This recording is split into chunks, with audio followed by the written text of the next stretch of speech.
Our media colleagues are here as well. So let's see how it goes. So let me start by saying that today we are going to have a special talk, and as you know that Irena Zubcevic, that she is going to give us the talk today, and the idea is she is going to tell us what have we learned for the first 5 years of the VNR process. If you may recall kindly that when MDG was, this whole VNR instrument is an attempt to fill in one of the lacuna of the MDG process, because the MDG process did not have that much of a spelled out and rigorous follow-up or review process, or an accountability mechanism was relatively weak. So when SDGs was conceived and was negotiated as a part of the follow-up of review process, why do we call it follow-up and review, not review or follow-up? That's another question. So this element was brought in. And so the voluntary national review on behalf of the national governments are to be presented at the high-level political forum, which happens, as you know, in the month of July before the General Assembly meeting. And by now we have 173, if I'm not wrong, VNRs already been presented. Number of countries have gone there more than once, and Bangladesh have been there already twice. So all the reviews and literature on the VNR process gives us a bit of a mixed picture. Whilst everybody agrees that this is an important instrument, but about its effectiveness, I think there is lack of unanimity. People consider, at least in my own writing, I have emphasized that in terms of establishing transparency, it had been quite okay up to a point. But in terms of establishing or enforcing accountability, it remains possibly weak. And the effectiveness of that in terms of follow-up of the Sustainable Development Goals remains a thing to be discussed. So with this kind of situation, we thought that we will get a meta perspective, bringing from New York. And we have a person who is no less than the person who runs this show in New York. She is the chief of the Intergovernmental Policy and Review Branch. It is the Office of the Intergovernmental Support and Coordination for Sustainable Development. It is under the UN DESA, the Department of Economic and Social Affairs. Irena is a person who has, I welcome Mia. Mia, welcome to the discussion. I see Mia Sepo, our Honorable Resident Coordinator of the UN system in Bangladesh, is also here, along with the Sabir Chaudhry, the MP, to be the special commentator, or will provide the comments once the presentation is over. So let me introduce Irena Zubcevic. Am I pronouncing it correct, Irena? Zubcevic. She blends the unique part of it is she blends both global and local. She started off 20 years back, or her career in the Croatian Foreign Service. And since then, she had been for the last decades in the UN system. So she has the feel of the ground, and at the same time keeps her head in the clouds in New York. So, and she had been very instrumental in supporting all the developing countries as they prepare for their VNR and present it to the global platform. So you cannot find a more exposed and more experienced person than Irena to talk about VNR and its current circumstances. And as I mentioned, that we have with us Sabir Hossain Chaudhry, a person who has gone to SOAS to do her degree, who has gone to the University of Westminster to do her law. He had been one of the youngest member in the cabinet in the Sheikh Hasina's government in the earlier incarnation, had been the political secretary to her. And she has shown immense capacity in bringing private members' bill, notwithstanding being in the ruling party. So I can go on him quite a lot. A great organizer of sports, but more importantly, in the recent past, he has been the president of the Interparliamentary Union and been active in the Commonwealth Parliamentary Union, and does a lot of things over there. And currently, he is the chairman of the Parliamentary Standing Committee on Environment and Climate Change and forest and everything else. Most importantly, a person who is very close with the civil society activism. Thank you, Sabir Bhai, for joining us over here. Now, the other eminent person who is going to offer the comments is our Honorable Mia Seppo, the resident coordinator of the UN system in Bangladesh.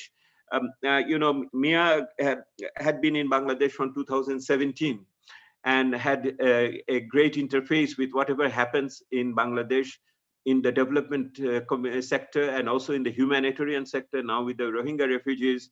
And she comes with a background which deals with this kind of complex situations, whether it is Tajikistan, whether it is Sierra Leone, whether it is Malawi or Rwanda. Mia had been very hands-on person in this area, had great experience in as I said, in peacekeeping, in humanitarian crisis, but most importantly for us, Mia started off her career in Finland with the civil society and the think tanks, and also dealing with the European security issues. So you could not think of better two persons to come on board, along with one of the great speakers we have mobilized today. And along with me here, I see already 45 participants are here. We have a cross section of colleagues who are from member of our platform, which is 4 years old, have almost 125 members from private sector and from the development community. And we have some colleagues from the media as well who will be taking notes and will be sharing it with the broader public tomorrow, if not today evening, through the electronic medium. So thank you very much, colleagues and friends, for joining us here today. Let me welcome once again Irena on behalf of all of you and pass on the microphone to her, and she will be giving us the speech talk, which is about what have we learned from the 5 years of VNR. Couldn't have been a more provocative title. Irena, the floor is yours. Thank you very much, Deb, and thank you for this invitation, for the kind words addressed to me, and good afternoon, good evening, actually, colleagues. And I'm really honored to be in such a group of wonderful professionals and people who are taking really seriously the sustainable development, the 2030 agenda, and the voluntary national reviews, which actually show what and how countries are dealing with sustainable development. I have been, as Deb has mentioned, working with countries since 2016 when the first VNR started, and I'm going to share my screen because okay. Do you see it? Do you see the screen? I hope you do. Yes, Irene, the screen is there. You may like to enlarge it a bit more. Yeah, that's full screen. Please carry on. Okay, good. So, so just the first. Why is it not? I'm trying to move it.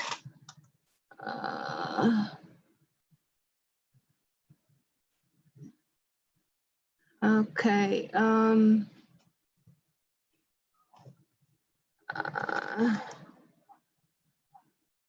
trying to move the slide.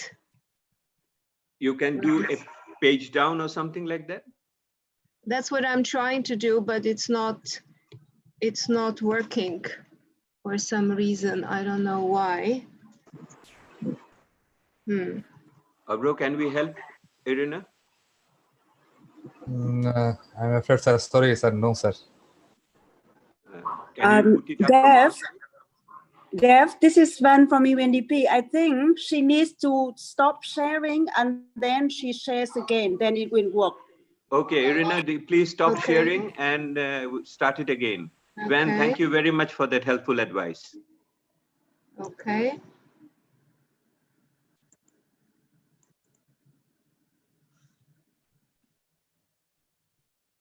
It's still not working. Bro, can you help at your end? Can we share it from our side? Yes, sir, we can.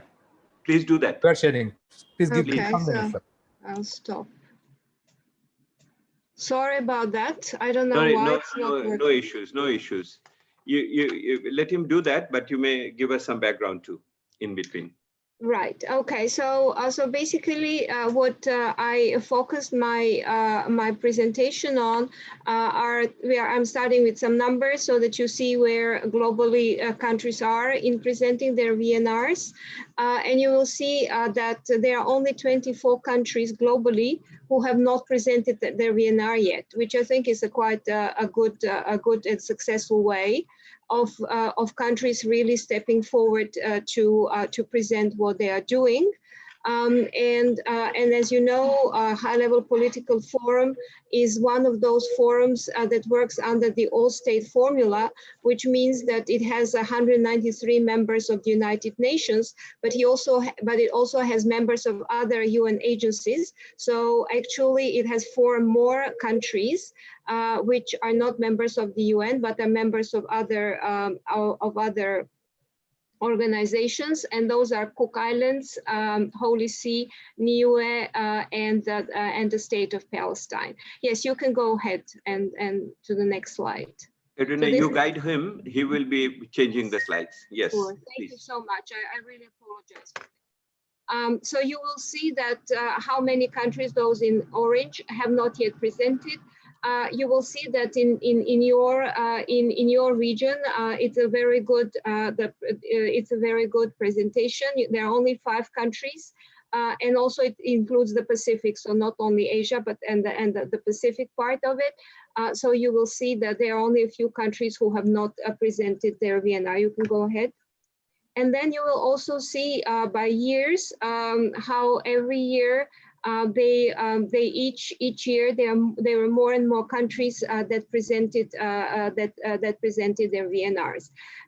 I have focused the rest of my presentation really on stakeholders. Our Department of Economic and Social Affairs has come up with and done a research on the stakeholder engagement in the VNRs. You can go you can change the slide. So what I have put here is I know that you all know what VNRs are, but also to remind us what they also should be, and what we have in the 2030 agenda. Because if you look at the 2030 agenda and the good question that Deb said, why is it follow up and review and not the other way around? Why there is nothing about monitoring, about evaluation, accountability? And that is because when the 2030 agenda was being negotiated, and I was supporting that process from the Secretariat side, member states did not want to agree to more than that. But at the same time, as Deb has mentioned, it was a step forward because at least the 2030 agenda, as opposed to the Millennium Development Goals, has some kind of the review and has an instrument through which countries are coming forward and are presenting what they are doing at the national level, even though it is voluntary. So, so you will see that there is a lot of the first. If you look at the first row, I believe that is happening quite well. The partnerships, the engagement of the society, depending, of course, always on the level, and you will see later on how globally it looks like, and also peer learning.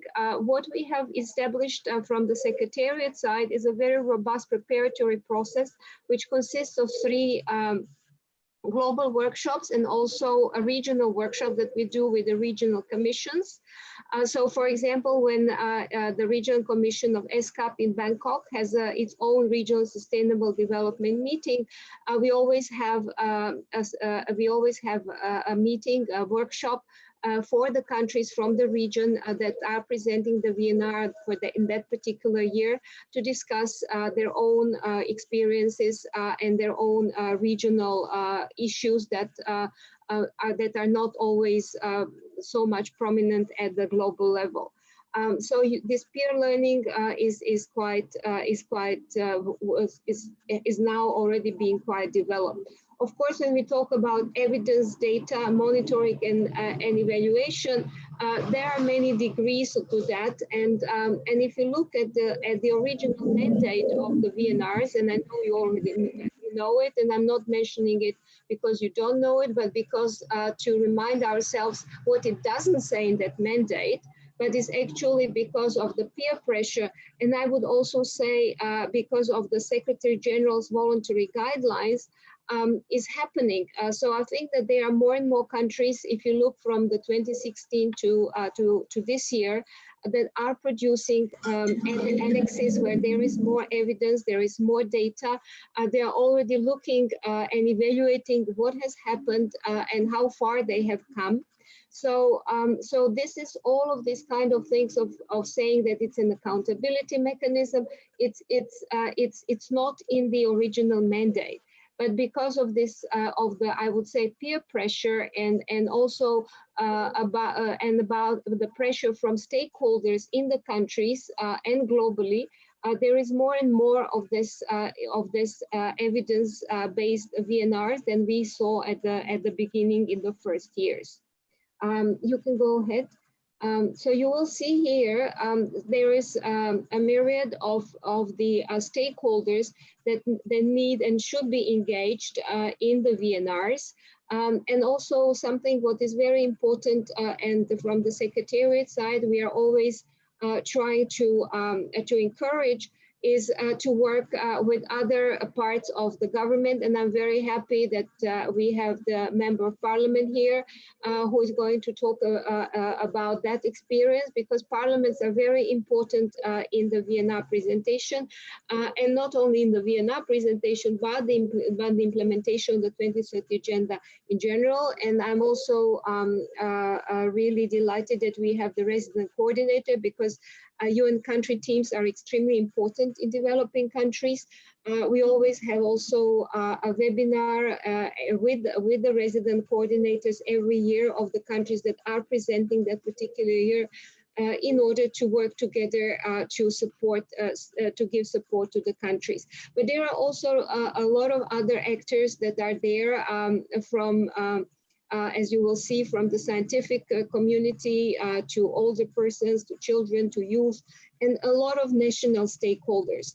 And I'm really honored to be at this platform here today, because the studies have shown that those countries that really have organized platforms of stakeholders always have better engagement with government and are much more really involved in the implementation of the 2030 agenda. Please go ahead.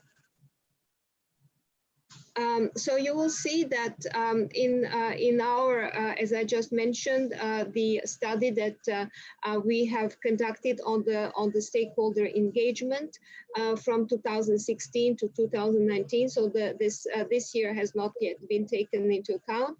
You will see that usually there are 5 ways that countries report on the stakeholder engagement. So this is based on the reports that countries produce in the run-up to their presentation at the high-level political forum.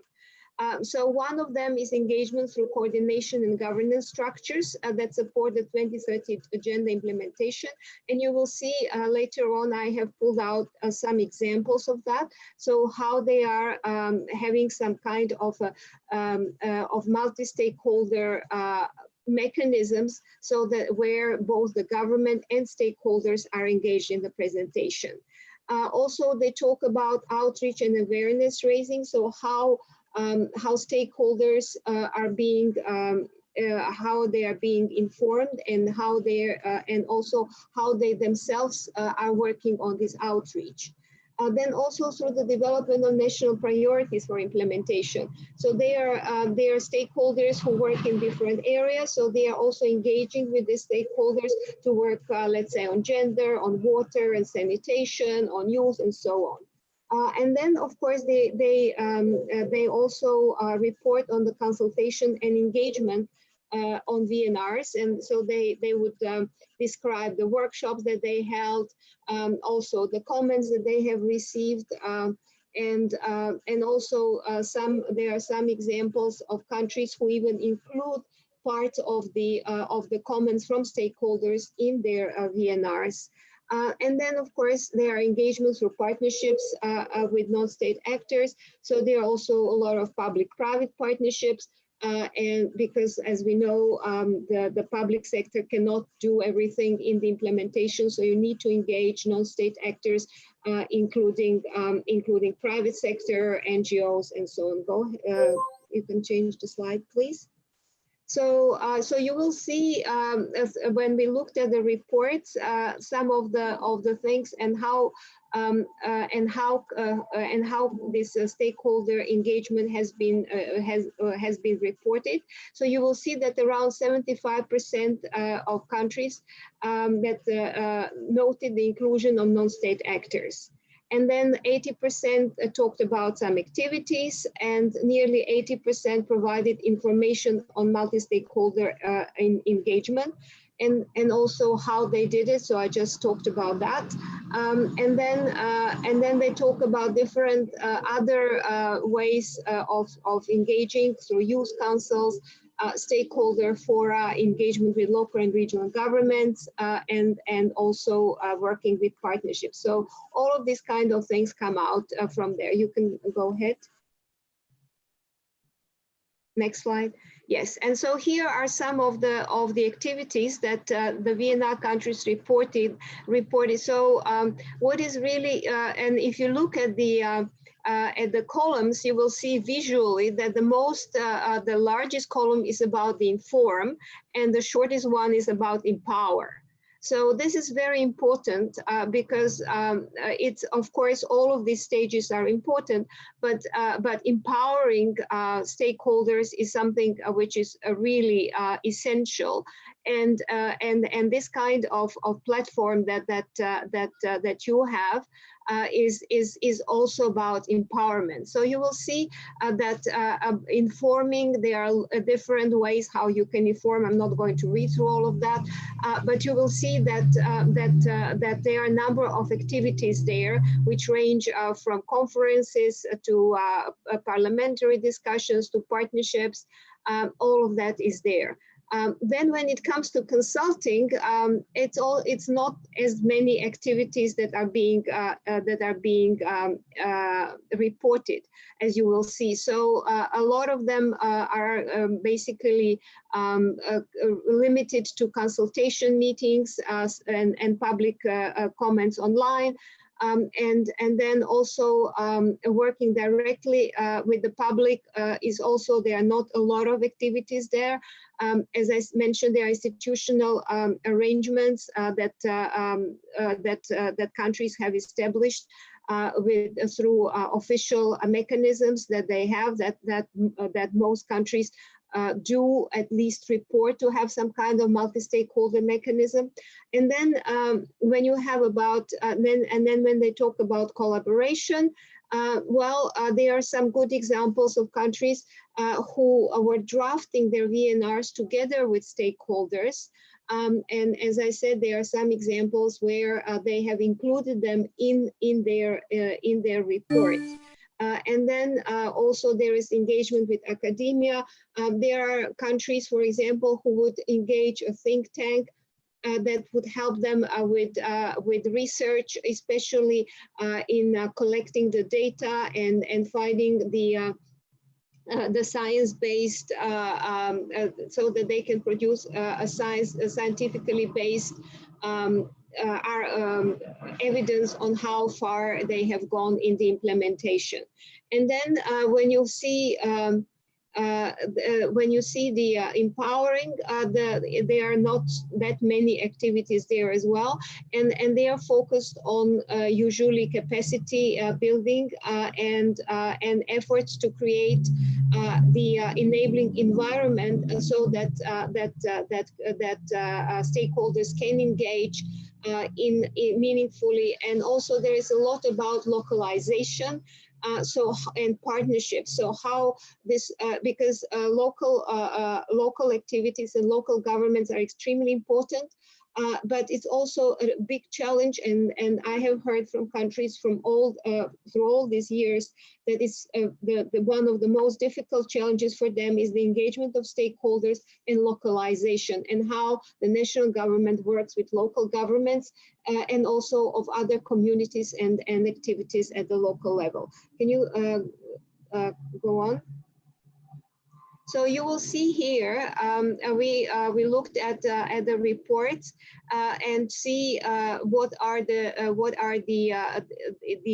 percentage of countries reporting that they did at least one activity in these 5 areas that you have just seen. So you will see that there are quite a few countries that have done that. But again, if you look at the Empower, it's one of the least reported, because it's the most difficult one to do that. And of course, I'm sure that if we were to do this now again, COVID-19 has impacted a lot.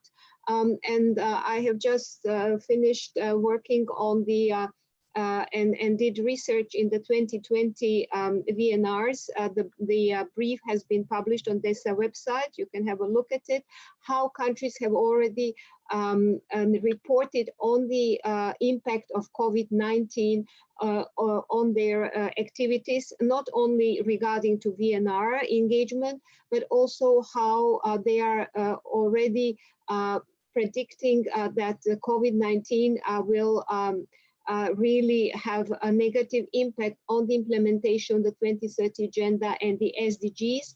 And not only that, going forward, but also how it could unravel and decrease the achievement of already achieved gains in that area. So, I'm sure that if we were to do that now, that even this whole chart would look different, because a lot of countries reported in their VNRs that the COVID had also impact on their engagement with stakeholders. Because a number of countries have they try to use the electronic devices and virtually engage, but many had challenges with internet, with connectivity. Some of them resorted to some innovative ways of doing it through radio, community radio, through telephones, so they are trying to bridge this digital divide. You can go ahead. You will see also some other here charts. Can you change the slide, please? So this is a reporting of specific initiatives with one or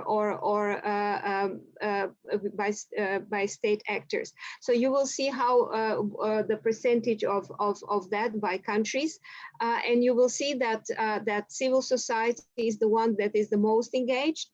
What is quite encouraging, I thought that it was the engagement of private sector. And you will see how it changes from year to year, and it's not always the last year that is the best. You will see that actually the one on the private sector is 2018, but then again you see that academia and the youth are not as engaged as we would have liked it to be, and you can see all of this. And then also volunteers. What is encouraging, if you look at the first 2 years, there was 0 engagement. Now it is at least some of that volunteers are being engaged. Next slide, please. And then you will see also how many countries, the percentage of countries that have included non-state actors in drafting the VNRs. So this is really, you see the uptrend. So you see from 9% in 2016 to half of that in 53% in 2019. So this is something which is encouraging, and I believe here that there is also quite a lot of peer pressure here, because countries do, when they come together, they do discuss, especially in our global workshops where there are only countries there. There are no other entities, so they tend to be very, very open, much more open than they would be in a public meeting. And they do talk about this engagement, and they hear that how important it is. So I think this is also something to do with that. Next slide, please. So on this slide, you will see there was we conducted last year a questionnaire, and it got quite a bit of responses. We thought was quite good, 234 responses, and it's from all stakeholders. It was government, but also non-state actors. So you will see what they said about the VNRs. And you will see that in those that about half, a little bit less than half, they are talking about they feel that the VNRs have been useful in sharing lessons learned and experiences gained, sharing the SDG implementation, advancing national implementation, mobilizing partnerships. But then you will see that they still feel that more specific guidance needs to be provided on the preparation, content, approaches to VNRs.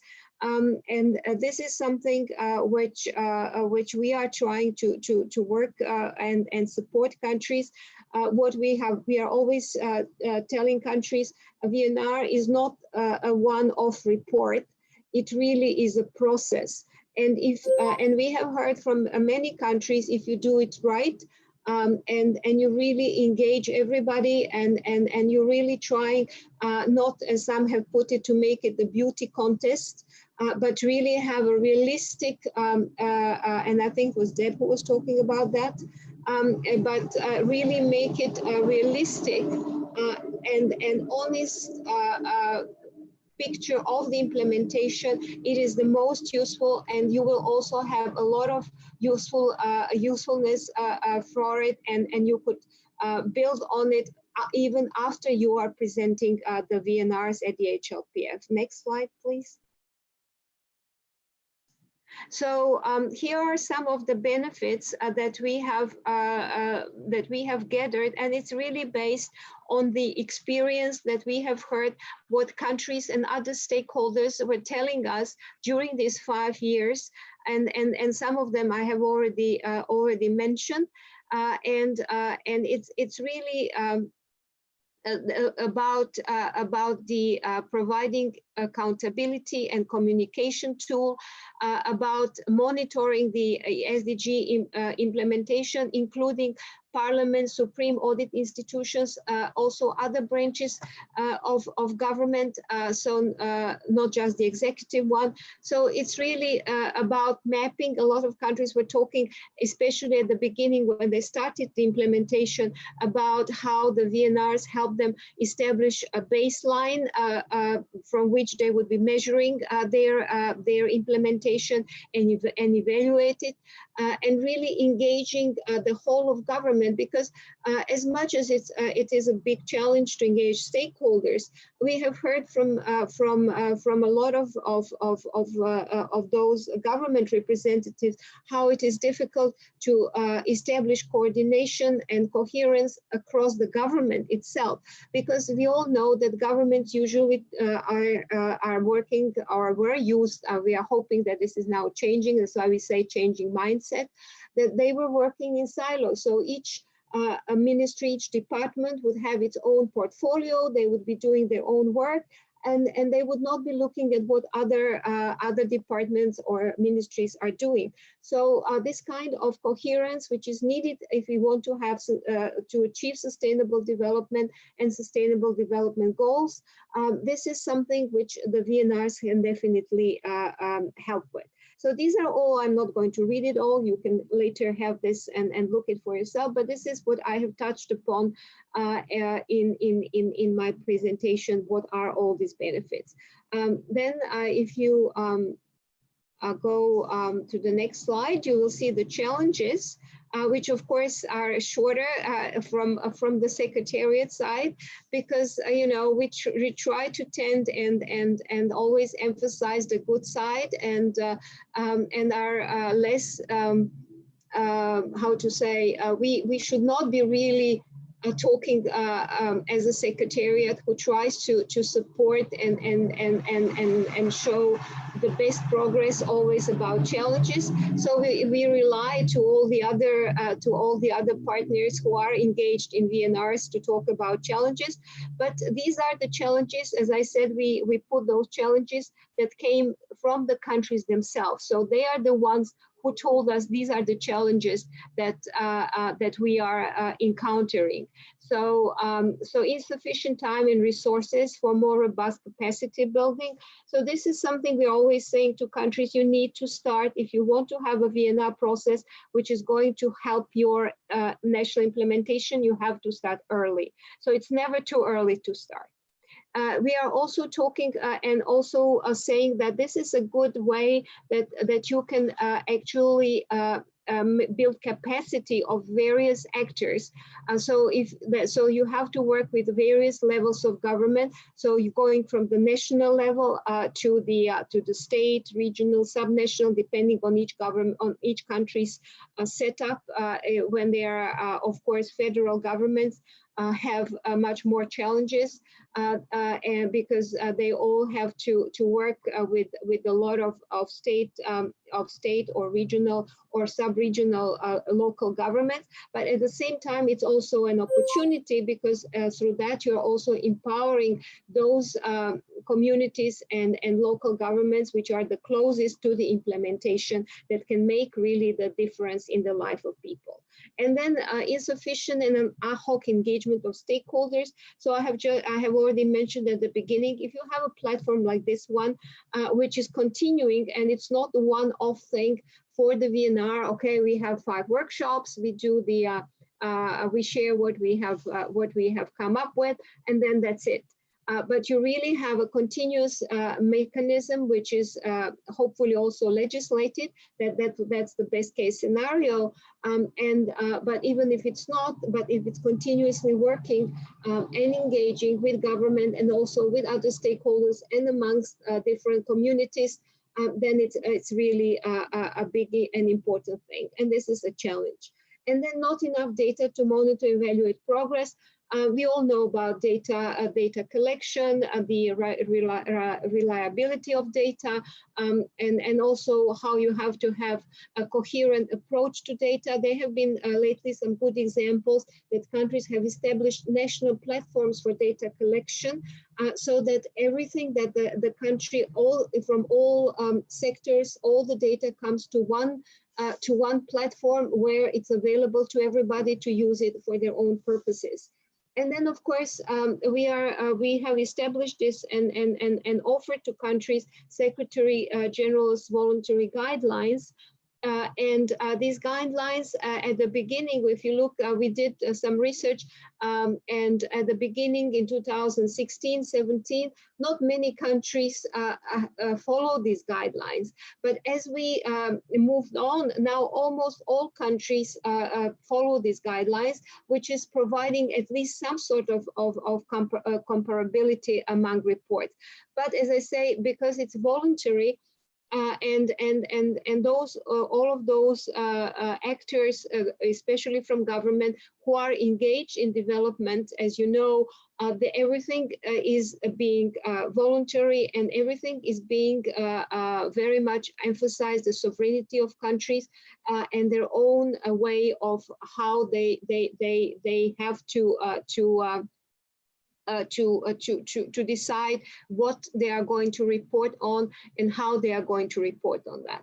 So, so having this guidelines that countries are now finding more and more useful in their own approaches is encouraging, and is providing, at least as we go now further towards 2030, some sort of comparability. Next. next. So here are some of the things that we have found out what can be improved. We look both at the national level and the global level. And also this is what can be improved in general for the VNRs. And then we also look how the engagement, you will see this, of the stakeholders could be improved. So, so you see all of this thinking of whole of society, whole of government approach, using multi-stakeholder teams, using international assistance when needed. All of that is something which needs to happen. Also linking the VNRs to reporting to other mechanisms and conventions. There are a lot of countries who report to, let's say, to other human rights treaties, to environmental conventions, but they don't always mention it in their VNRs. And they don't, in their own implementation, they do not synergize, and sometimes the strategies that are being implemented in that stream is not always widened to be implemented in a wider implementation of that same environmental convention. If you, for example, they don't always mention it in gender. There are a lot of countries who are parties to the CEDAW, to the Convention on Elimination of Discrimination Against Women, and there are a number of strategies that countries implement in that area, but they don't widen it to also be useful for the implementation of the SDG on gender. So, you know, this kind of making these interlinkages is crucially important. And one of the things, if you link the VNR to reporting to other mechanisms, can also be beneficial for the internal implementation. And then, of course, strengthening monitoring and oversight. Parliaments and supreme audit institutions, and strengthening cooperation among all branches of government. I have mentioned all of that. That can also be very beneficial because the supreme audit institutions are outside, they are independent, so they can have a really a broad picture of what is happening at the national level, and these reports are often they are not public in many cases, so they can really be very honest and can really help governments in their implementation. And then also, it's what is important is to explain the impacts of strategies and policies. So we always say to those who are preparing a VNR report, it's not enough just to list a number of strategies and say, okay, we have strategy X, Y, Z, and so on. But it's also saying why you have implemented those strategies. What did you want to achieve by them? How successful you have been. This is something which is important. And then also being honest in showing progress, but also not only showing a rosy picture of how everything is nice, but really be honest about it and say, yes, we have done a lot of progress in certain areas, but these are also the gaps and challenges we are facing. And this is also important to identify areas where support is needed. We have heard from a lot of donors, also from our colleagues in the RC system, that if the countries identify what their gaps and challenges are, where they need support, it's always very useful to them, and they look at those VNRs to find these areas and to help countries then in those areas which countries themselves have identified. Because what is important is that countries need to be in the driving seat. Countries need to be the ones together with, and I'm not going to say countries, I don't mean only governments, I mean everybody, stakeholders, private sector. Different institutions, they all need to identify their priorities and be in the driving seat. So that is very important. Now we are going to the global level. Next slide, please. So these are possible recommendations for the Hlpf review as well. As you might know, there were resolutions which asked for the review of the Hlpf. Actually, it was to be last year in the 74th session of the General Assembly, but because of COVID, countries decided to postpone it for this year. So somewhere probably, actually not for this year, but for this session of the General Assembly, because most likely this review will start happening at the beginning of next year, probably January.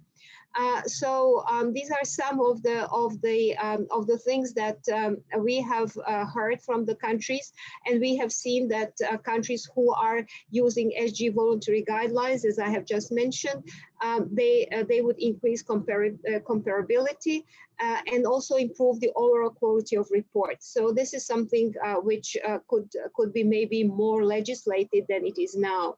Also focusing in our presentation at Hlpf on explanations of impact and policies, lessons learned, peer learning, because what we have also found out is that sometimes countries have very good reports, but their presentations do not do them justice. And also strengthening interactive discussion, including providing more time for Q&A and getting recommendations. This year, because Hlpf was virtual, we resorted also because many countries have a pre-recorded VNR presentations for the stakeholders to be able to ask questions. We resorted to written questions and answers. So countries actually then were obliged to provide their answers in writing, which we thought was also quite interesting, and they are being they are put on the website of the country together with their report. So this is also providing some sort of feedback. And then also strengthening the role of Hlpf as a platform for peer learning and exchanging of experiences, which also goes more to the time that is allotted to the VNRs. And then also strengthening Hlpf to be some kind of a broker and matchmaker for partnerships in the follow-up after the VNRs, because it's also important to build on the VNR process after the VNRs and to continue that and to utilize those good experiences for the national implementation. Next slide, please. So these are here some of the reporting on multi-stakeholder engagement, some opportunities for improvement and good practice. So you will see that what is important is to show why, who, what, when, and where of the stakeholder engagement. If you recall those charts I've shown you, countries vary in showing that. But it would be important to really be honest how this engagement went, how the insights and what kind of effective approaches have been done. You can go ahead. In the next slide, please. Okay, so here you will see what can be improved. So you have all these stages that can be used to improve the stakeholder engagement. And what is important is really to plan. Stakeholders need also to know how they are going to engage, what would be the timeline, so that they can themselves also amongst themselves have enough of the collaboration and dialogues and establish partnerships to be able to provide a good partner to governments, to advise them, to engage with them, and also to empower citizens themselves to participate in the implementation. And also to what is important is really when we are talking about stakeholders, to really engage all the relevant stakeholders and to reach to those who are traditionally left behind, and to know and to identify what are these groups which are left behind, and to reach out to them and to engage them.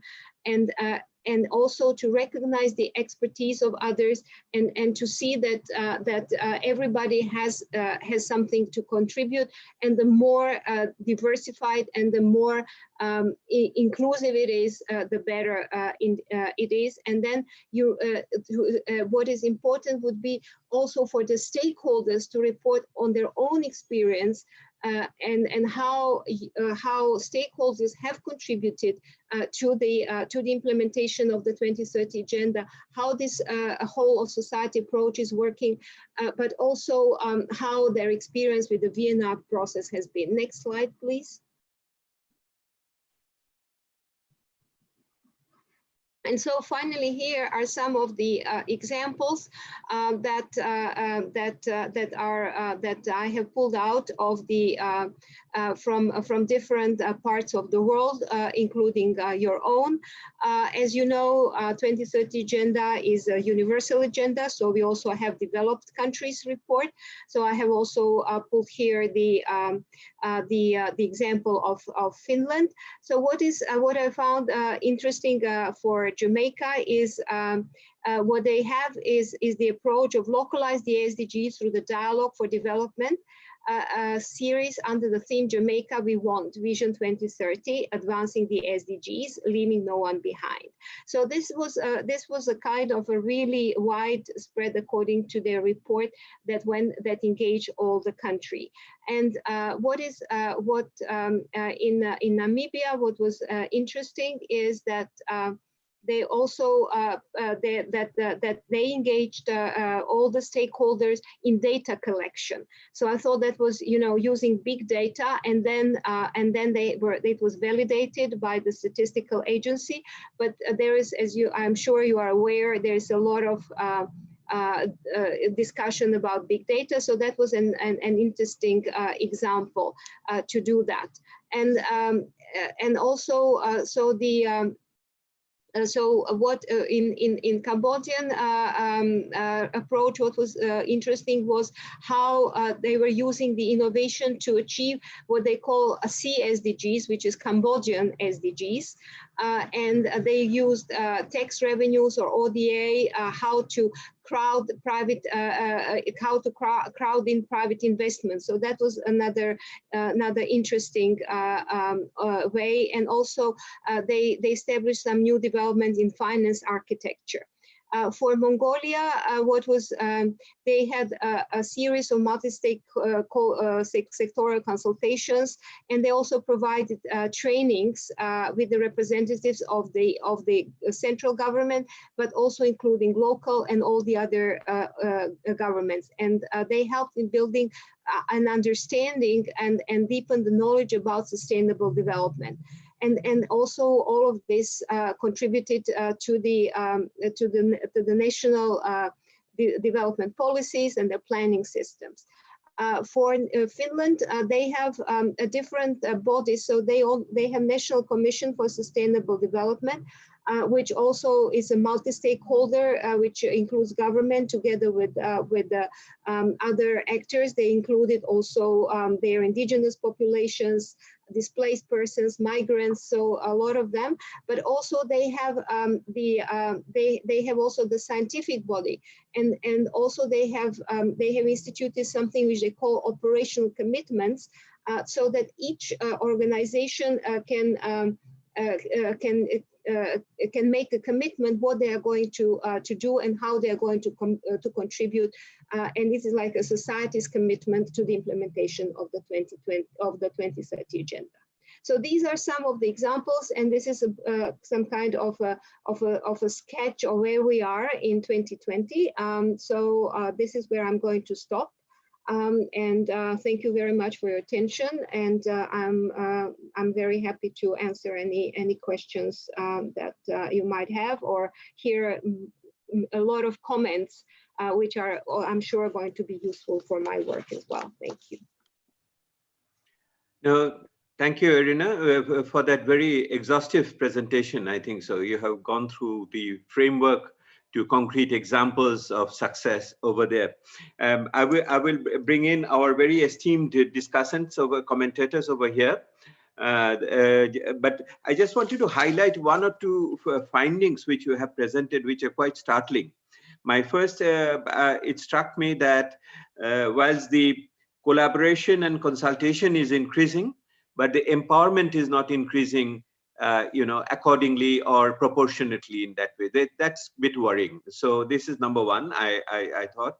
Number two, I also saw that the participation of this private sector and the academia and youth are faltering in certain ways, whereas the CSO is growing. So I get a mixed signal from there that the CSOs are doing better, but the private sector is disengaging or less concerned.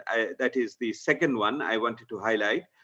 The third one on the issue of on the drafting of the VNRs, you gave a number that 55% of them are engaged. But I wonder what proportion of that is coming from the OECD countries and what is there from the developing countries on the drafting issue. Because in fact, all the data you have presented, given you the second opportunity, I think you would have gone for disaggregation of that and go it by which type of country has done what type of thing. The next one which I have noted is that, the majority, 66 plus 28, 81, that is will be 84%. In fact, no, 94% of the respondents have said we need more specific guidelines for improvement in the future. That's quite important, that everybody is asking for some improvement over there. And what I see also, the partnership issue is, people are saying is quite weak. 32% are saying over there. My final point is that you have mentioned the COVID had created a new opportunity. I wonder to what extent that has created an opportunity for collaboration and to what extent for empowerment. For collaboration, that is definitely there in delivery and other issues. But in terms of empowerment, whole of society approach, that's something is to be seen how it goes. But these data were quite striking. Thank you very much for those. So I have Madam Mia Seppo with us, and also Mr. Saber Hussain Chaudhry, the Honorable Member of Parliament. Mia, should I invite Saber first, or I will take you first? Or will let us listen to Saber Bhai and then we bring in another UN? I think that would be better.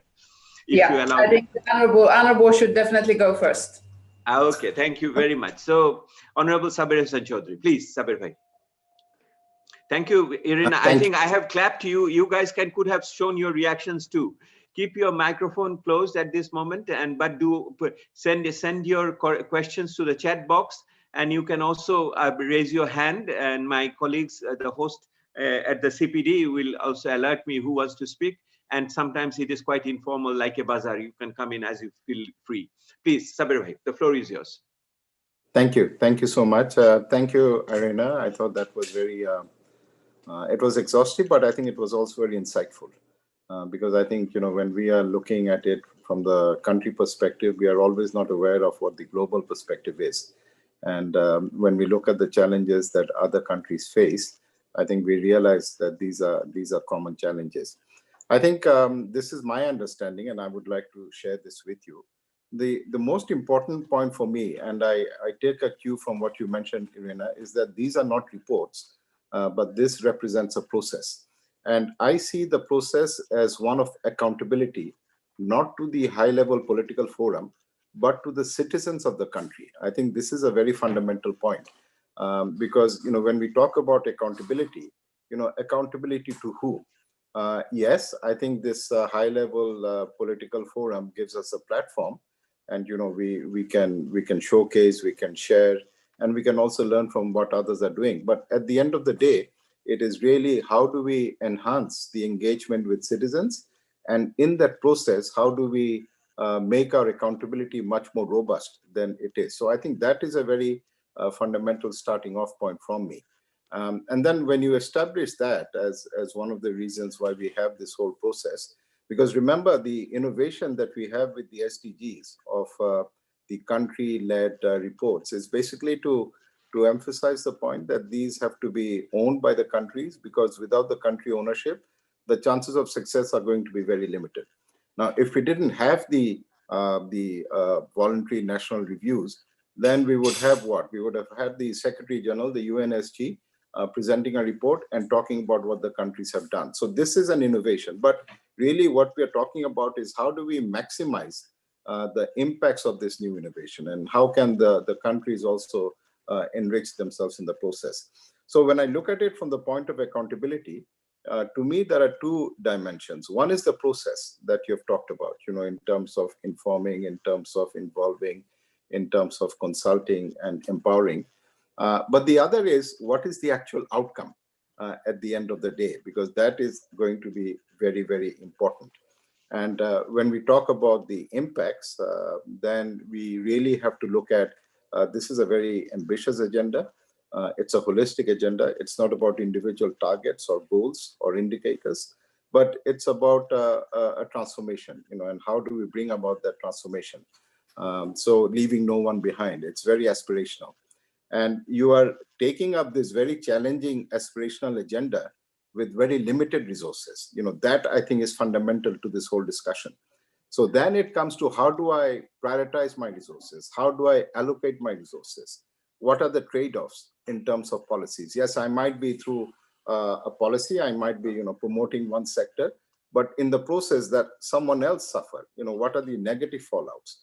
So those things are also very important. And I think the peer learning that we talk about shouldn't just be in terms of how many reports we have submitted and to what extent we have reached out and engaged the various stakeholders, but also how do we actually make these policy choices? That to me is something which is far more challenging. And what have the other countries done in that regard? Because unless I understand that, and unless I see what others have done, so it's not rediscovering the wheel, it is trying to learn from what other countries have done and what are the policy implications of that. The other point that I mentioned right at the beginning of leaving no one behind, that is very challenging. So first trying to identify, who are the groups who are in danger of being left behind? How do I reach out first to the furthest? How do I get to the person who is at the bottom of the queue? And how do I pick them up from there? So I think that's where the real challenges are for the countries, and how can we learn from this VNR process? The voluntary aspect is only one thing.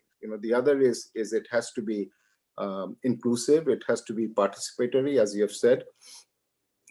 It has to be driven by data. And I think that is a huge challenge that we all have, because we talk about this revolution in mindsets. We talk about this new way of doing things, thinking out of the box, not following business as usual. But where is the data to support that? And without that data, first, I can't make those policy choices. And I can't also assess the impact of the interventions that I'm making. And I think this is something which is a huge challenge. And maybe by going into this without getting our data in place is something that we can revisit, because we are talking about a digital transformation, and the data is still probably at the analog stage in terms of going forward. Not just in terms of how we present the data, but also in terms of how we do the disaggregation, and it's not it's analysis, it's trends, it's not just hard numbers. So I think those are very important. Adding to what they've mentioned about the involvement of young people, I also note with concern that the engagement with parliamentarians is actually quite low. Now, when we talk about the stakeholders, not because I'm a parliamentarian, but you see, at the end of the day, it's the parliaments and parliamentarians who are mandated by the constitution to represent the people. So this whole notion of we the peoples, which is also the opening phrase in the preamble to the UN Charter, who are the representatives? So I think, yes, I'm not trying to say we don't need to reach out to the others, but parliamentarians have to be engaged more. And I was having a discussion with the IPU Secretary General, in fact, this morning, when we were talking about what we are going to do in the future. And we are trying to get more parliaments on board. There have been instances where parliamentarians have actually gone with the government to present to the high-level political forum. But I think that engagement has to be stepped up, and even in Bangladesh, if I may say so, because I think this is something that we really need to look at.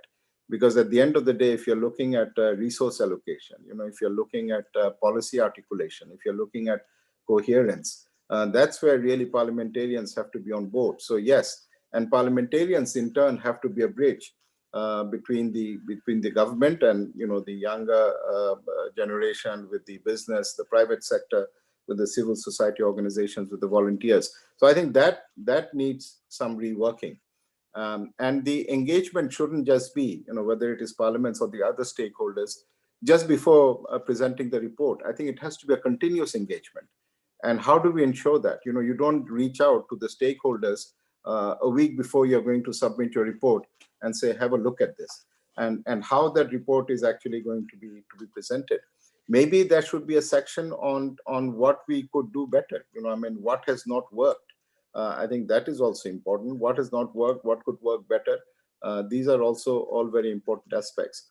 I think, with all of the profile that we have on the SDGs and leaving no one behind, I think the VNR is absolutely critical. It is essential to us achieving the SDGs. The SDG is a document that we have all signed up to at the head of government level, but it is not a legally binding agreement. When we talk about treaties, it's not a treaty, it's not a legally binding agreement.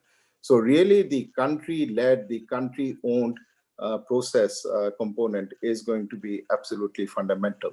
And of course, in the case of Bangladesh, we have the 5-year plan where we are trying to incorporate this. That's how we own the agenda. That's how we localize it. I think that's also important. How we link it to the budget, I think, is absolutely fundamental. And linking it not in terms of broad policy objectives, but also in terms of the indicators.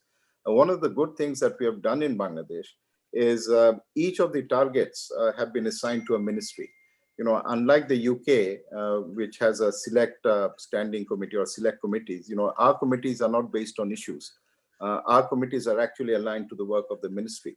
So I think they're working with linking the budget to the indicators and seeing what we achieve. I think that is also going to be very important. So let us also, whilst we look at the process, let us also focus on the outcomes. Let us look at the qualitative impacts and see to what extent this VNR process allows us to enrich our contributions, to make our accountability to the citizens, which is the most important part, much more robust, much more transparent, and not just say and raise our hand and say that we have submitted a report. I don't think that's the idea at all. The idea is reinforcing this covenant, this contract that exists between the individual and the governments and the state. And I see this as an absolutely critical instrument in that regard. Thank you. I don't want to take up all the time because I know Mia is next, and I don't want to preempt the other questions, but I think these are some of the thoughts that I wanted to share. But thank you for that presentation. I think it's excellent. I think it's important that we keep the engagement. We should really have sessions on this subsequently. I looked at the countries. I would have been happy to have seen a Bangladesh flag there as well, in terms of what Bangladesh has done, in terms of our experience. But let's look at the country experience. Let us look at the individual engagements and also the various stakeholders. Thank you. Thank you, Honorable Member of Parliament Sabir Bhai. Thank you very much for those very insightful reactions. I think one of the fundamental points which you have raised, and I mentioned that at the very beginning about this transparency, accountability, and effectiveness, and you have rightly brought out that accountability to the centerfold and accountability to the citizens, and also in terms of involvement of the representative of the citizens, that is the parliamentarians. So in this case, and as we know that the VNRs are not introduced to the parliament, to the parliamentarians, so it is not an agenda item for the parliamentarians to consider, unfortunately. We'd have loved to do that from our part. I think the other point about assessing the outcome is also very critical, that at the end of the day, if all these processes do not add up to anything, so then what happens? In this case, how do you really attribute the success to the VNR process? How do you relate the success outcomes to this? So, Irena, it would be another question if you'd like to take that. What are the success indicators of a VNR? So what is the assessment framework of a VNRs globally or nationally, whether it is success? Because we have gone through the descriptive analysis, but how do you do an analytics and say it has been useful or it is going on that? Sabir Bhai also raises the issue of resource allocation, the trade-offs involved. And the important point over here had been, and our study shows that we have on that the budgetary allocation issue over there. And our study shows that the government really pays the lip service or whatever support to the SDGs, but we have not seen any fundamental change in budgetary allocations since the introduction of the SDGs in broad terms, health, education, which still remains very marginal, as we know. And of course, the data-driven issues and the participation. Thank you very much, Sabir Bhai, for those, and taking and also emphasizing that we need to look into the country best practices much more. Thank you. Irena, I will bring you towards the end. Let us listen to Madam Mia Sepo, the resident coordinator of the UN system in Bangladesh. And I think she is eminently suitable to speak now, because she is striding both the worlds between the development cooperation and also the implementing agencies of Bangladesh, and in the midst of COVID. Mia, the floor is yours. Thank you. Thank you, Deb, and thanks to CPD for organizing this event. Thanks to Irena for joining us and for the presentation, and thanks very much to Honorable Saber for very insightful comments. I want us to step back a bit and keep in mind one thing. For the first time ever, you have probably all, I hope, logged into some of the video statements by heads of state being made at the first ever virtual UNGA, taking place when the United Nations is celebrating its 75th anniversary, Bangladesh next year celebrating its 50th year of independence. So I just want to kind of put this as the frame of mind for all of our conversations, to really be very disciplined in looking at not doing things the way they've always been done, and because we are all really good bureaucrats and that's what we do, but rather to look at things from a much more critical perspective of, does it make a difference? We all know that the SDGs and the relevance of the SDGs has been re-emphasized and revalidated by the pandemic. The relevance of the urgency of the climate agenda, countries on the climate cliff like Bangladesh, the urgency of universal health coverage, the lack of capacity of social protection systems around the world to pick up on people who have fallen back into poverty because of the pandemic situation, makes the call for leaving no one behind even more urgent than before. The UN did a comprehensive online survey, a 1-minute survey on UN at 75. You can still participate in that, available also in Bangla. But one of the things that came out very strongly was that the respondents want a UN that can change and that can innovate and that is more inclusive of the diversity of actors in the 21st century. And I think this is really important to keep in mind. This is about the global south. This is about the rebalance between member states and civil society, both in countries, of course, and at the global stage. This is about youth. This is about women. And this is therefore also about how do we rethink the spaces where processes take place, where decisions are made, where these conversations take place. And the VNR is one of those spaces where we should not only look at, this is how it's been done the past 5 years, and this is what we're going to do up to 2030, but rather have a very open-minded review of how do we up the game. I think the VNRs deserve a lot of credit for trying to strengthen country efforts to create multi-stakeholder platforms. The SDGs, as you all know and said so many times, is everybody's agenda, but not everybody is part of the dialogue. And we need to make sure that the multi-stakeholder platforms are genuinely multi-stakeholder, that young people are giving a voice through young people, that excluded groups are giving a voice to speak for themselves, not through someone else. And that we rebalance who holds the microphone. Deb is laughing because he's heard me say this before, but I think it's even more relevant than before. And that obviously then is also about how do we better link the global conversation and the national dialogue and make that relevant at the community level. So countries going off to Geneva or New York and telling everybody how great they are doing needs to be validated and facts checked at the local level, but needs to matter where it matters the most, which is the community level. And here I think two things to really keep in mind. I was joking to someone saying that the high tables in Dhaka and in Bangladesh has gone virtual. The difference is that we no longer lose 2 hours in traffic, so we can do even more high tables because they are all virtual.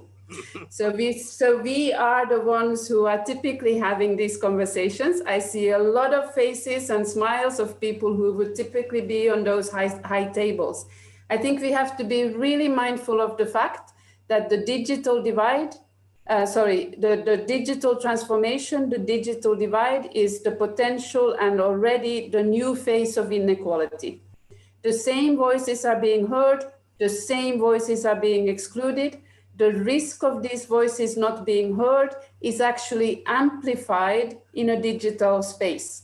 The ones who cannot access education if it goes digital, the ones who cannot access economic opportunities if it's a digitized market, the ones who cannot access critical information if it's all digital, the ones who will not be heard in a virtual conversation. And we have to be very mindful of that, be reminded of the Secretary General's digital roadmap, connect, protect, respect, and keep this in mind as the new face of inequality.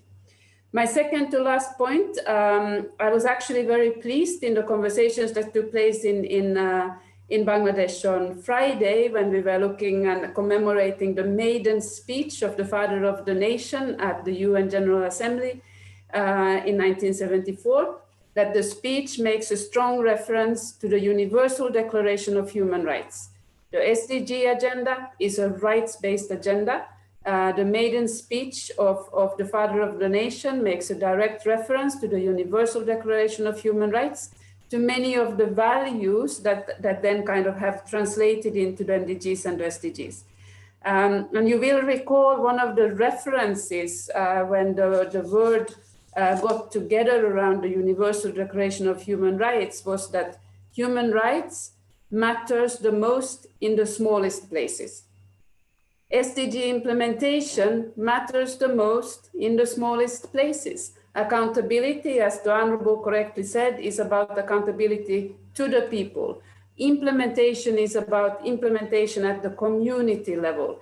This is really about making a difference in people's lives. And yes, it can be reflected in great reports being presented in New York, but that should only be the case if it's truly making a difference in people's lives. I think we are, at a stage where the world is basically in a phase of reset, and we have to take this reset very seriously. We have to make sure that we don't lose the opportunities that are there for transformation, for a rebound and a rebuild, which is going to lead to a more equal, not a more unequal world, which is the road we're on, a more sustainable future, not a less one, which is also the road we're on, and very much recognize that Build Back Better is only better if it's opportunities. And that then leads to the fact that also in these conversations, we need to bring in a different sense of urgency, which is going to lead to emphasis on innovation, not a more and really bring in the thinking as well, which is kind of a more sustainable of the Secretary General, not a less one, which is also the road which is for unity and solidarity. Thank you for listening. Thank you, Mia. As usual, I always found your interventions critically constructive, and that's what it was today as well. Thank you very much. I cannot agree more with you that the COVID has exposed both an opportunity and also the further, exacerbation of the pre-existing vulnerabilities of those people. So it has we have the both sides of it in certain ways, the unleashment of the people's power in certain ways, the solidarity and the human and approaches towards dignity, but at the same time the pre-existing vulnerabilities and addition of new vulnerabilities to the near poor people in certain ways. And you have rightly pointed out the digital divide is becoming more entrenched under the circumstances, notwithstanding all the efforts which Bangladesh is doing in these cases. I fully agree with you. And so the SDGs issues have been reinforced and found a new sense of urgency in this case. Regarding the UN at 75, it's a fantastic also allusion because in the way that COVID is going to play out in the post-COVID situation will greatly depend on the global circumstances. And in the breakdown of the multilateral system, the fragmentation of the alliances in certain ways, the rule-based system getting weakened both at WTO, WHO, and many other places. And all these things obviously reinforces the need for having a much more stronger UN, the more for leadership over there, more inclusion over there, more diversity, as you have said, balancing in that in this process of transformation. I also did the second point is also well taken. And the third point on Bangladesh, as you have said, of course, Bangabandhu's speech has been properly referred to. I think this is the right-based approach over there. The issue is the declaration of the rights-based approach needs to be met with the realism on the ground and the realities in terms of implementation and the transformative changes we want to have. And it has never been so actual as it is today in that way. Mia, thank you very much. And regarding reaching out to the real poor, and you laughed your smile at that there are other ways of doing that. We are also, this is precisely the platform is trying to do, to reach out over there and we will be taking this whole discussion downstream with our partners, 125 of them, and with their membership, they will be all taking together. And this discussion is happening precisely because of the demands from our partners that we want to have a global understanding what is happening. And these comments are coming in. Colleagues, I have with me over here, two of our, I see two colleagues, my secretariat colleagues should help me. I see from two persons from our core group over here, Rashida Chaudhary from CAMPI, and I see Professor Mustafizur Rahman from CPD. I see my CPD is hosted, the platform is hosted by CPD. I see our executive director, Dr. Fahmida Khatun. I see a senior educational expert like Professor Manzoor Ahmed, and there are many others who are already sending their their inbox comments, appreciating the keynote speaker, the two distinguished commentators over here. So anybody who wants to join the discussion, I'll be happy to bring in. But let me see whether Rashida is still there. Rashida, are you there? No, sir. So she has left after this. Mustafiz, let me start off with you. Mustafiz? Thank you, Deb. First of all, let me congratulate the platform for taking this initiative. This was the opportunity to hear Ms. Irena Zubcevic. Thank you for that very brilliant, I would say, presentation. I myself learned a lot, new things, although I try to follow, but your presentation was excellent. And also two very informative presentation from our very distinguished special guests. They've mentioned about the fact that we don't see in Bangladesh context any real departure from our traditional resource allocation in view of the SDGs. So for me, the urgency which Mia mentioned, the urgency is now. If I would have seen that now the health expenditure has been enhanced from 1% to 2% of the GDP, or education from 2% to 4%, I would have understood that there is a real commitment and that we really want to achieve the targets that we have set for 2030, because it will take time. If we set these allocations in 2025, 2026, these will not really bring the results that we want in 2030. So I think the urgency is now. I have just one question, perhaps two questions. to Ms. Irena. You have very rightly made the observation that more evidence-based VNRs are coming. But I would like to know whether if we go for disaggregation, the issues of leave no one behind, are they being increasingly addressed in the VNR? Because data remains a problem, so reporting also remains a problem. What is your observation? And the second is that in your slide number 12, you have mentioned about how the participants their perception about usefulness and lessons learned about the VNR exercise. But you mentioned that the 234 responses are together. Do we see, if we bifurcate by government officials and non-state actors, would we see very different answers within that the broad response that you have shared with us? Thank you. Thank you. Irena, maybe you will collect some of the feedback from the floor, and then I will bring you towards the end to close the session.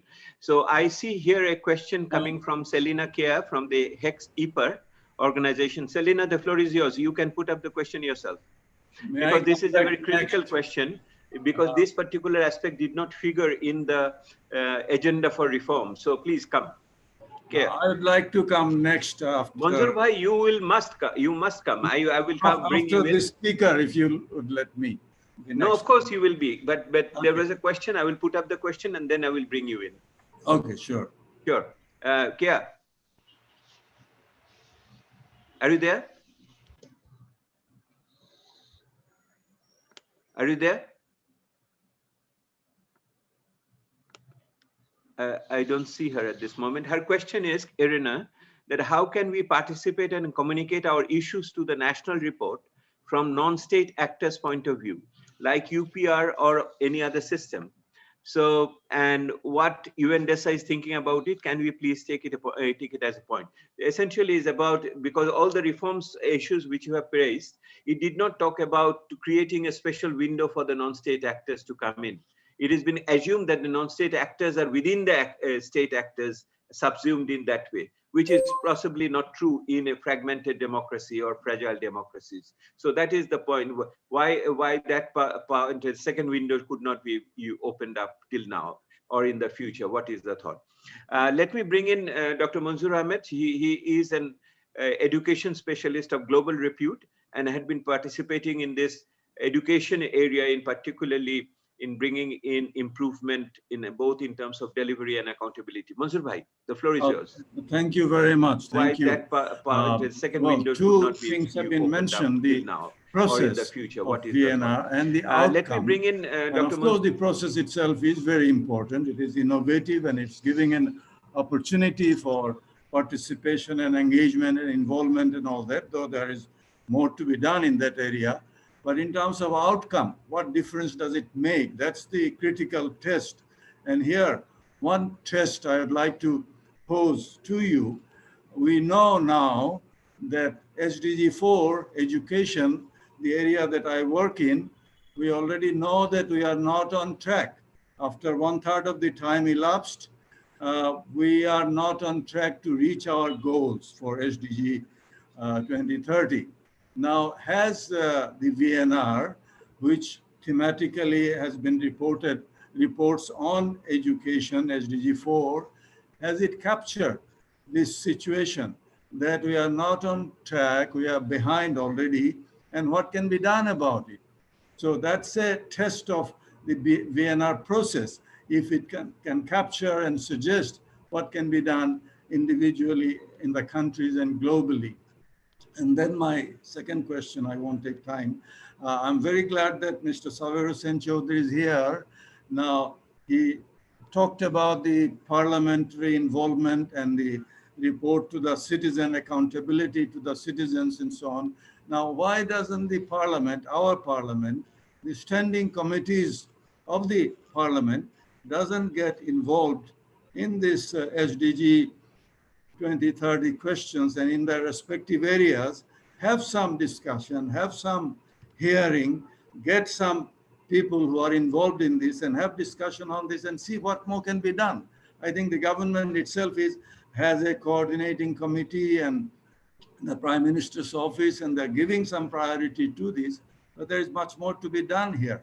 So this would be my question and hope that this can be done more systematically rather than very episodically so far, but more sustainably, more systematically.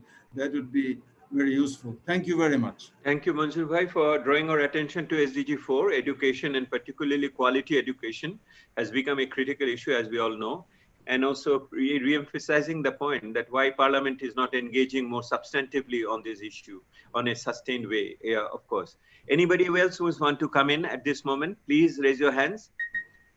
Anybody else? Pamida, would you like to make a comment? Pamida is there? Anybody else? The floor is open. I will take the last round of questions. There are many colleagues from the media, and also I see from the development partners, a number of my colleagues from the development partners have joined this session. May I ask a question? Muazzam, come in. Muazzam from Center for Policy Dialogue. Thank you, Dr. Irena, for your excellent presentation. In fact, the whole presentation I learned from the first to last, various aspects that's quite new for me.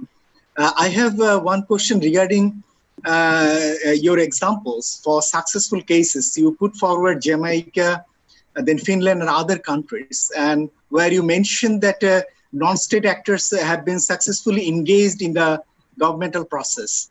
Is it happened because that some sorts of an institutional structure is there where government is bound to integrate the response and reactions and the comments of the non-state actors while they prepare the documents? In fact, why I actually raise this issue, because in case of Bangladesh, there is a very well-structured institutional structure for implementing and monitoring and updating the SDG process, where I think there are lead organizations and associate organizations, but all belong to the government. And there is no representation of the non-state actors in the formal institutional structure there. And one of our recommendation in our recent publication through Citizens Platform was that we need to ensure more of an institutional form of participation of the non-state actors in this review process. So do you think that kinds of system work in other countries? Thank you. Thank you, Muazzam, for that very specific question. How does it work in other countries? I have my young colleague, Tamara, who she has worked with me on VNR issues on Bangladesh and also on the global data. Tamara, would you like to make a comment or a question? Tamara? Good evening, sir. Good evening, Irena. Thank you. Thank you for your very impactful talk over VNR. I have a specific question about accountability. There is a scope for impact that how would we ensure accountability for through these VNR reports for different countries, especially for Bangladesh. So accountability remains a very big portion for Bangladesh, yes. I think. So I that's think a question. Tamara, thank you for that. I think it is coming back time and again, this accountability issue, that this whole process accountability and also the outcome of accountability, both issues are coming out. So for my colleagues from the media, এই জবাবদিহি ইস্যুটা তো খুব বড়ভাবে আসছে। এটা হলো যে প্রক্রিয়ার মাধ্যমে হচ্ছে এই VNR, সেটার ভিতরে জবাবদিহিতা আছে কিনা, আর এর ফলাফলে যে ফলাফলটা আসছে, যেটা সবচেয়ে পিছিয়ে পড়া মানুষের পক্ষে যাওয়ার কথা, সেখানেও কোনো জবাবদিহিতার কোনো জায়গা আছে কিনা। যেহেতু সংসদে এটা আলোচনা হচ্ছে না এবং অন্য একমাত্র নাগরিক সমাজ এটা করার চেষ্টা করছে, ব্যক্তিখাতও সেরকম ভাবে যুক্ত না, সেহেতু এই জবাবদিহির জায়গাটা কিভাবে শক্তিশালী করা যায়। Irena, if there are no other questions from anybody else, let me see why another new message is. What is it about the new message? I will give Irena the point. Oh, this is also from a colleague from CPD. Mustafa Amir Sabi, he writes, to address the silo action of the implementation, the VNR framework should have a more focused scope to capture the synergies and trade-off that are being not considered by countries. So this is an issue which we have also dealt with in our Southern Voice report, that till now the synergies and the trade-off issues are not being there. It's Mr. Sabir Chaudhry in his intervention also mentioned about the synergies and trade-off in the future. Is there anybody else in the next 5 seconds, if anybody wants to make an intervention? If you don't do it now, then forever hold your peace. Thank you very much. Irena, let's hear from you.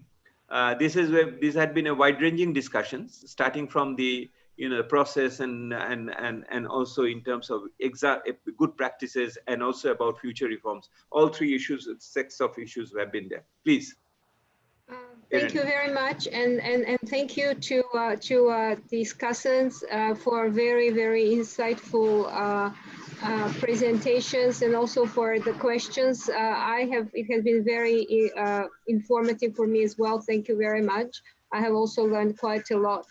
Maybe you asked at the beginning the usefulness of VNRs, so maybe I'll finish with that and start with the questions about leaving no one behind, engagement of parliamentarians, linked to the budget, all of these things that were mentioned, also disaggregation. So leaving no one behind is something which is really important, and we are periodically revising voluntary guidelines by the Secretary General, and the last ones that we did in 2017 and then in 19 has a section of leaving no one behind. We are encouraging countries to specifically reach, of course, in their process leaving no one behind, but at the same time to include in their reporting how they identify those groups, what they are doing for regarding the disaggregation of data, so that they know that they have that they are reaching to everybody, so that they are not leaving. There have been some very good research that has been done by the Committee on Development Policy, of which Deb is a member, and they looked at which are the groups that are traditionally left behind and which are not mentioned in those groups, and a lot of them were migrants, displaced persons. There were a lot of that are not being mentioned as much, and also indigenous, especially also indigenous youth. So their countries are also doing some of these things. So and the researchers are putting, also the pressure on them to look at those not traditionally identified as being left behind.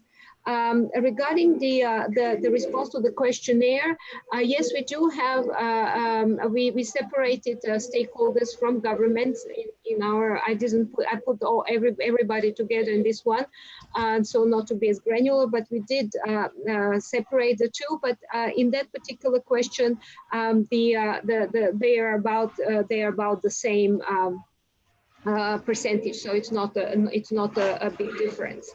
I think that the importance of how to deal with those SDGs that are not being achieved. Well, SDG 4 is very important, and I would even say that it's kind of a cross-cutting SDG, because education is so important, and this is a way how you can empower people and give them opportunity. But none of the SDGs is on the track. Unfortunately, we heard, when there was a big a report that was produced last year in the run-up to the SDG summit in September last year, the picture that we got from the data available statistics is that none of the SDGs is on track. And also, that there are some targets that are going to be matured in 2020. And we are already at the end of 2020, and none of them will be achieved either. So, all of these all of these statistics and data are very sobering, and now with the COVID, that is even more, jeopardizing this success is even more difficult. So I think it would be really important, as Deb has mentioned, also about the trade-offs and the synergies that you can leverage things, so that when you have when you are doing some progress in one SDG, that it should really impact all the others, and how you have to really calculate how these trade-offs are working. And we also heard about the budgets. It's really important to allocate the budgets in such a way that you really produce an enabling environment, but also the resources for the implementation. The other very important issue that you have brought up is how to bring in the non-state actors if they're not engaged so much in the national processes. So we are always, from our side, trying to encourage countries to engage stakeholders in the VNR processes. We even have a webinar between the stakeholders of those countries and the countries that are presenting to further establish the links between them and to encourage them to work together. So this is our first way, or the best way how to do it is to go through the national processes.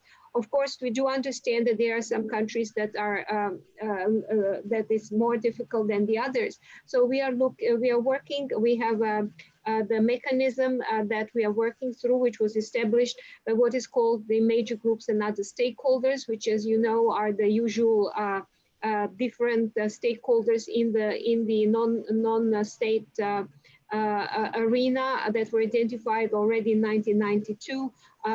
Rio Conference, which include everybody from youth and children and women and farmers and trade unions and private sector and so on, disabled persons with disabilities and all of that. So indigenous and so on. So we are working through the coordination mechanism and the steering group to bring all those whenever they have a task team on VNRs, and whenever a country is presenting a VNR, there is the president of ECOSOC who is organizing the high-level political forum, always guarantees at least one stakeholder to ask a question, to give a comment to the VNR, and we have in that way provided some space. I know it's very limited because the time for the presentation of VNRs is limited, but at least some of that is coming to the global level, and they have the opportunity at the global level to engage with the government if they are not able to do it at the national level. But this kind of giving more space is definitely needed, and we have established, and now that this year was in their third year, something what we call VNR labs, which are organized by us, by the Secretariat, but we engage the countries and other stakeholders and provide them more time and space to discuss certain issues. And this is another platform which we have provided and have got good feedback both from the government but also from the stakeholders. And then you asked me about the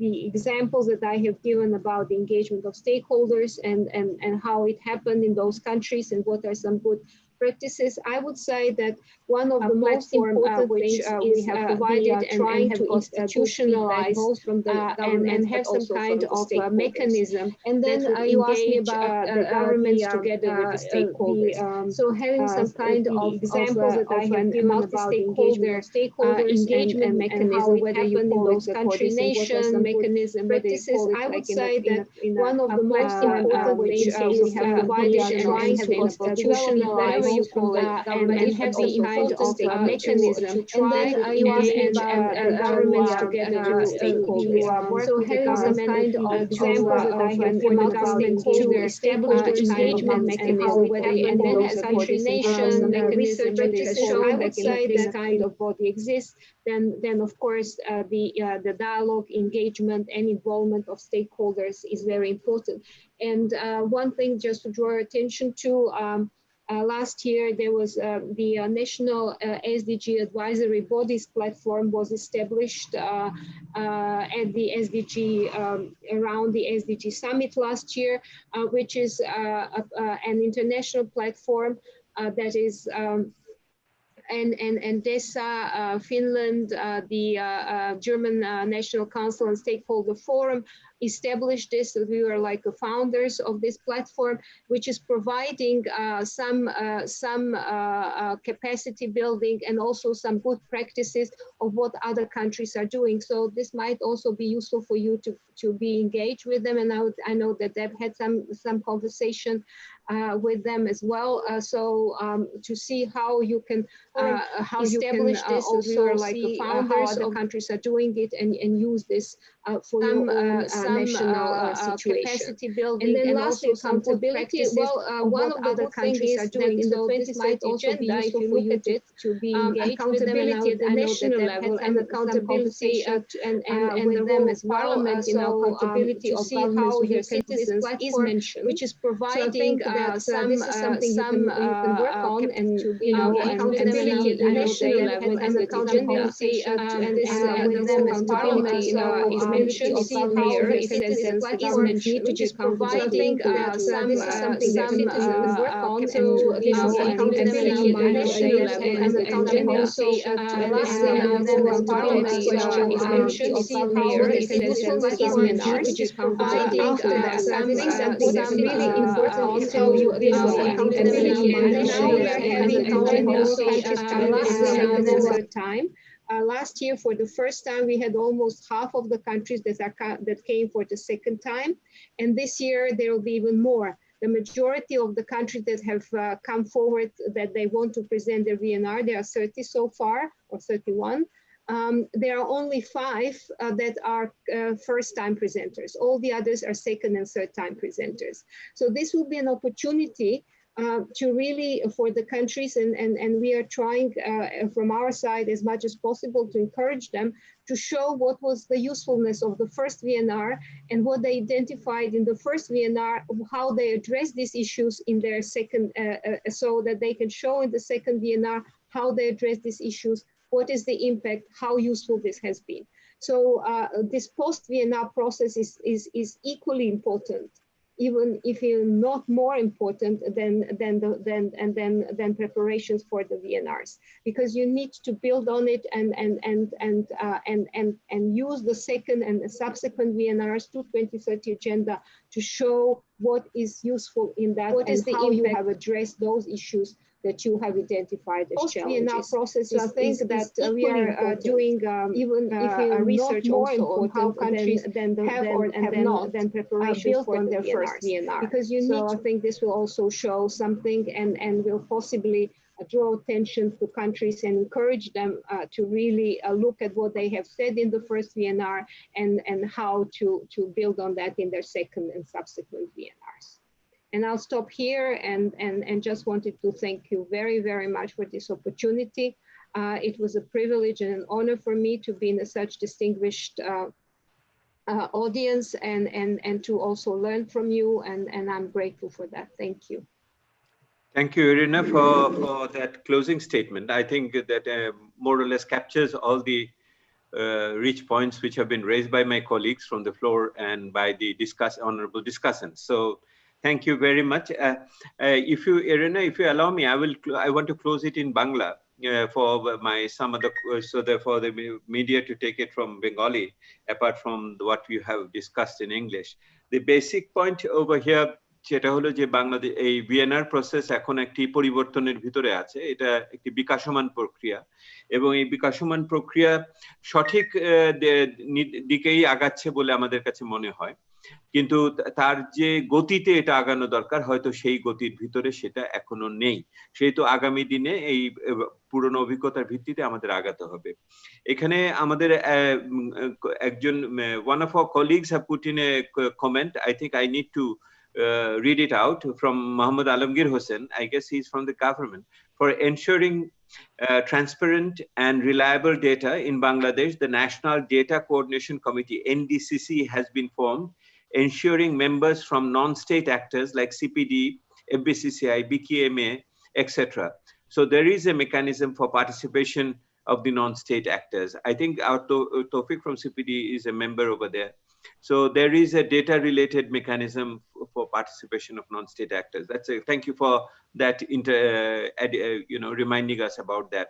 So the two issues which jeta bolte chachchilam, one is about this future. In the future, about the COVID has expressed that the need for VNR to be more effective is quite paramount. That has come out. The COVID এর কারণে এটা এখন পরিষ্কার হচ্ছে যে এরকম একটি প্রক্রিয়া আমাদের জন্য খুবই জরুরি এবং তাকে কার্যকরভাবে ব্যবহার করাটা খুবই প্রয়োজনীয়। এবং সেই জন্য যে জাতীয় পর্যায়ে যেটা হচ্ছে যে আনুষ্ঠানিক পরামর্শ অথবা কথাবার্তার চেয়ে প্রকৃত ক্ষমতায়নের দিকে এবং স্থানীয়করণের দিকে যেতে হবে। Instead of this, along with the collaboration and the consultation, we need to have more empowerment and localization. That is one particular area, which the number of areas, but which is on there. The other part, of course, is that which we have not discussed, is that we do have VNRs for the countries to account for, but how does the global community accounts for it? There is what I try to say, you have a VNR, but we do not have a VGR, voluntary global review, or a voluntary global reporting system, because it is a pura prokriyata SDGT, it is a global compact, এটা একটা আন্তর্জাতিক বুঝের উপর দাঁড়িয়ে আছে, একটা সহযোগিতার একটি ধারণার উপর দাঁড়িয়ে আছে। সেহেতু দেশগুলো তার মতো করে স্বতঃস্ফূর্তভাবে এখানে তার কথা বলবে, সমস্যার কথা বলবে, কিন্তু আন্তর্জাতিক বিশ্ব উন্নয়ন সম্প্রদায় তার দায়িত্ব পালন করেছে কিনা এটার হিসাব কোথায় হবে, সেই জায়গাটা কিন্তু এখনো নেই। So there is a accountability process when we talk about জবাবদিহিতা। এটা শুধু এই জবাবদিহিতা বাংলাদেশের বা সরকারের শুধু বিষয় না, এটা আন্তর্জাতিক সম্প্রদায়েরও একটা বড় বিষয় আছে। The last point I wanted to make about from the global accountability and the national accountability is the third point. The more we want the non-state actors to get into this process, and they want to be involved, but they will have to demonstrate their capacity too. আমার যেটা শেষ বক্তব্য সেটা হলো যে এইখানে যদি আমাদের নন স্টেট অ্যাক্টার্সদের আরো ভূমিকা আমরা চাই, তাহলে নন স্টেট অ্যাক্টরদের এটার ভিতরে পৌঁছতে হলে তাদের আরো বেশি সক্ষমতা অর্জন করতে হবে এবং সেটার ভিতর দিয়ে আমাদের এই কাজের ভিতরে যুক্ত হতে হবে। শুধু সরকার বা অন্য আন্তর্জাতিক সম্প্রদায় আমাদের জায়গা করে দিবে এটা আমি মনে করি না, আমাদের সক্ষমতার দিকটাও প্রমাণ করার এইখানে প্রয়োজন রয়েছে বলে আমরা মনে করি। So I will close by also saying that beyond our 50 and odd participants today, we have reached out to 13,530 people through this webinar. As you can see, and of which more than almost 2,860 people viewed today's presentation as well as your discussion. I think another 3,000 people were with us. This we have recorded it, it will be available on YouTube and also on the website and for future references as well. Colleagues, there had been also many more questions coming on the Facebook on SDGs 4 in particular, and also about vocational training, lifelong learning, about the voices of the youth, about the voices of the indigenous population and the traditionally left behind people. So those responses, those questions and others will be also available in the proceedings. I want to thank once again Irena for being such a good friend and for coming on board at our request. It was very useful. This is what is, the linkages between local and global is all about. And I'm grateful to Honorable Member of Parliament, Sabir Hussain Chaudhry, for being with us. I'm also grateful to Honorable Resident Coordinator of the UN system in Dhaka, in Bangladesh, Mia Sepo, for being with us. All the colleagues who have joined us here to made the comments, comments in the Facebook and also verbally, orally, and also all the media persons, colleagues who had been here along with us. And I'll be failing in my duty if I do not thank my colleagues at the Secretariat of the Citizens Platform at CPD, Obro, Tawfiq, Tarannum, Sarwar, Ittiza, and many others over there. So colleagues, thank you very much for this smooth hosting of this event over here. So this is not the last one. We will be possibly seeing each other more. And Irena, you know that how much appetite we have regarding all these discussions, and the non-state actors are really fully committed and geared up to deal with the new challenges of the new generation, the second generation VNR. Colleagues, thank you very much. Be safe and be good. Bye. Thank you. Bye. Bye. Irena, thank you very much.